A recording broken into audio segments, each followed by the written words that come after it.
Today we are talking about a very interesting paradox in the decluttering world, and that is when you love something so much that you collect it, but you don't love the way it expands and takes over. I am going to give you some tips on taming your collection. Let's go. Hi guys, it's Laura and I have been there, especially with socks and notebooks. A few years ago it was like sock city up in here. In fact, up until a few weeks ago it was notebook central. Obviously not in here, but in the house in general. But I still have a thing for clothes, and currently it is probably my biggest collection, at least in terms of physical stuff. Please don't look at the amount of videos and photos on my phone. So let's talk about how you can stop your collections from getting out of control. This is day 20 of the Declutter Challenge, Clutter-Free in 5, where we tackle small spaces and get big results, and all in just 5 minutes. Be sure to subscribe if you do not want decluttering to be daunting. But when it comes to collections, there are really only 3 main things that you need to know, whether it be socks, notebooks, stamps, action figures, DVDs. Are DVDs a thing anymore? Whatever. The first is that loving something does not mean that you will love more of it. You know, I love my daughter. I do not want more kids. More is not always better. When you have so much of one thing, or just so much of anything in general, it's really hard for the standout pieces, the pieces that we truly love, to shine. And that's really why we're decluttering in general, isn't it? It's because we want to clear away all of the stuff that is just getting in the way. We want to reveal the stuff that we truly love, the stuff that has value to us, and let that stuff shine. So if your collection has reached the point where it is actually making you feel bad and it is hindering you in some way, then it's time to reassess. Now, I know this can be a really difficult one to get the ball rolling on, so let's look at some ways that you can actually start to pare back. The very first one is something that we talked about way back in the beginning, and that is stemming the flow. It is about stopping your collection from getting any bigger. It's probably bad as it is, I'm assuming, otherwise you wouldn't be watching this video. So the trick in the beginning is to stop it from getting any worse. I think if you're honest with yourself, you probably only use or want/love a small percentage of that collection. You know, maybe you bought it thinking that you would use it, and then you just never did. Maybe, which happens to me all the time, you see someone else using it and you are #influenced and they do something great with it, and you think, wow, I'd love to be able to do that. I will buy those exact same tools and therefore I will be able to recreate that thing. And in reality, because we're all different and we have different skills and strengths, it just doesn't always pan out that way. So very often when we buy things, it is either just for kind of like the buyer's high, you know, that thrill that you get when you buy something, or it is you acting out your fantasy self, you know, that version of yourself that you would like to be, but in reality, you're not. And that's not a bad thing. You just have other strengths. So when you realize that it is more about the feeling or about this ideal version of yourself, it can be much easier to make your peace with actually letting the physical item go. Because it's not about the thing itself, it's about a feeling. The thing I have found most effective here, honestly, is just to avoid the shops. It's just not to go out. It's kind of like a tree in the woods. You know, if a tree falls in the woods, one of those types of situations. If there is something lovely in a shop and I don't see it, does it really exist? You know, it can't tempt me if I don't see it. So if you are making regular trips to the shop, fair play if you're making regular shops. If you're making regular trips to the shops, try and cut that out, or at least cut back. Anytime I go out for something, even if I have a very specific list, a very specific intention, more often than not, I will come home with something that I do not need, did not intend to buy, purely because I saw it and was enticed by it, was dazzled by it. So you just cut that off at the source. You don't go there, you can't see it, it can't sing its siren song to you. But look, I know it's not always possible to just completely avoid the shops. So I also want to give you some advice for when you are out shopping and you spot something. This was such a simple little shift for me, but it made such a big difference. And that was the realization that I could see something in a shop, I could love it, I could think it was the bee's knees best thing ever, beautiful, wonderful, lovely, colorful, sparkly, shiny, whatever, and not buy it. I know it sounds so simple, it's harder to do in reality, so maybe this might help for you. The things we love about things, about stuff, is, you know, whatever quality they possess. It is not about our ownership of the thing. The things that you love most in the world, you love them for them. You love them for some reason. You don't only love them because they're yours. Does that make sense? You don't have to own something to enhance its beauty or to heighten your appreciation of that thing. You can look at it, love it, think it's great, and then just walk away. Let it brighten your day without burdening your home or your bank balance.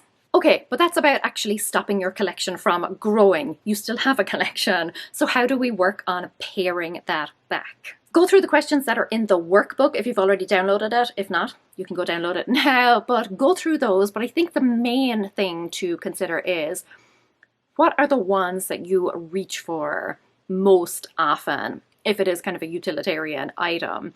Or what is the thing that you would save in the event of a fire or a flood or something? If you've got all your collection in front of you, you need to get out of the house, you need to skedaddle, like you can only take half of your collection with you. What would you take? What would you save? Those are the truly standout ones. I think every collection has its stars, like its shining stars, and then some fillers. It's kind of like when you get a bunch of roses or something, some form of flower. The actual flower itself, like the beautiful part of it, the reason you bought the bouquet or it was bought for you, makes up such a small part of it. The rest is all leaves. And the leaves are lovely. Leaves are great. Love me a leaf. But that's not really why you bought the bunch of flowers. It's the same with your collections. Standout and filler. Filler's still great, still lovely, but not really the star of the show. And remember that you can do this slowly over time. Like right now, if you're not ready to do a massive purge of everything, that's totally fine. But if, for example, you have a large collection of pens, just now go through and pick out the ones that you know that you never use. The brown pen. Who uses the brown pen? Psychos use the brown pen. I don't know why anyone would use a brown pen. But go for the color that you never seem to use and just take that one out. Practice makes perfect. After a while, you will be able to withdraw more and more. Sorry to all the brown pen lovers out there. Are there any out there? Comment below, let me know.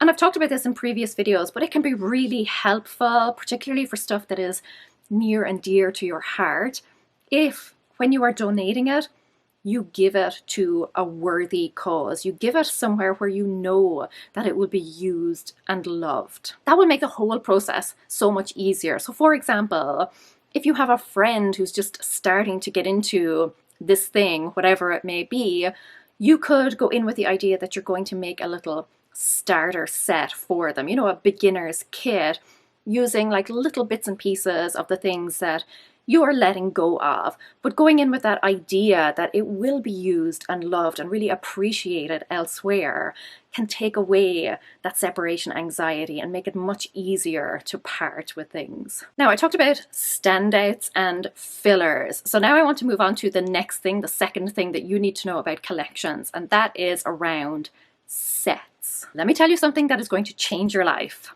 You do not need the complete set. Yeah, I know. And this, for me, I mean, if I can get this, me as a type A perfectionist of the highest order, total control freak, breaking up a set I can still do it because I recognize that it's not the set that has value. It's the things that are part of the set that I'm actually using. There is no universal law that says, thou shalt not separate a set. And then the third thing that you need to know about collections is that even if you have spent a long time collecting them, even if you have invested a lot of money collecting them, you are under no obligation to keep them. And I know it might be hard because you think to yourself, oh, I've been collecting these since I was a kid or a teenager, or I've spent a lot of money on this. That does not mean that you have to keep it. You were collecting it for a reason. Whatever that reason is, I don't know, maybe it was just to make you happy, but there was some purpose behind it. If it is no longer fulfilling that purpose for you, if it's no longer making you happy, it's okay to let that thing go. It has served its purpose. Even if you've been collecting it for years and years, decades even, you're not getting that time back. Even if it sits on your shelf for 100 years, you're not getting that time back. But you could take the space back. And it's not a bad thing, don't feel bad about it. Like I said, you invested and you enjoyed investing that time. That's totally fine. You still got something out of it. Now you might be thinking, yeah, that's great, but I actually invested a lot of money into this thing, not just time, but also money. Again, are you going to get that money back? If it's genuinely, truly valuable and worth some money, sell it on. Let it take up someone else's shelf space. Again, this is only if it's like hindering you in some way. You don't actually want it. But I still know that there will be some of you out there who will think, oh, but it might be worth money someday. I know you're out there, but are you honestly going to sit there and tell me that you are prepared to be miserable for the next 50 odd years of your life, that you are going to let this thing take up space in your home, even though you don't like it, even though you don't want it there? You're going to tend to it. You're going to clean it. You're going to dust it. Maybe you're even going to pack it up and move house with it several times. Really? Are you going to do that all on the off chance, with the slightest possibility that somewhere down the road you might make money back on it? Or you could just let it go. Be happy right now. True riches. Now, so far we have been focusing on your physical stuff, but in the next 4 videos we are going to be switching it up and diving into your digital life. First up is going to be photos and videos, and I may have already alluded to the fact that this is a serious problem for me. I will be talking about not just how to declutter them, and I know that can be really overwhelming if you have thousands of them, or even tens of thousands. But also, finally, how to put some form of order on them without losing your mind. That is up next, so make sure that you subscribe. Go raibh míle maith. Agus feicim mé sibh se glua. Slán!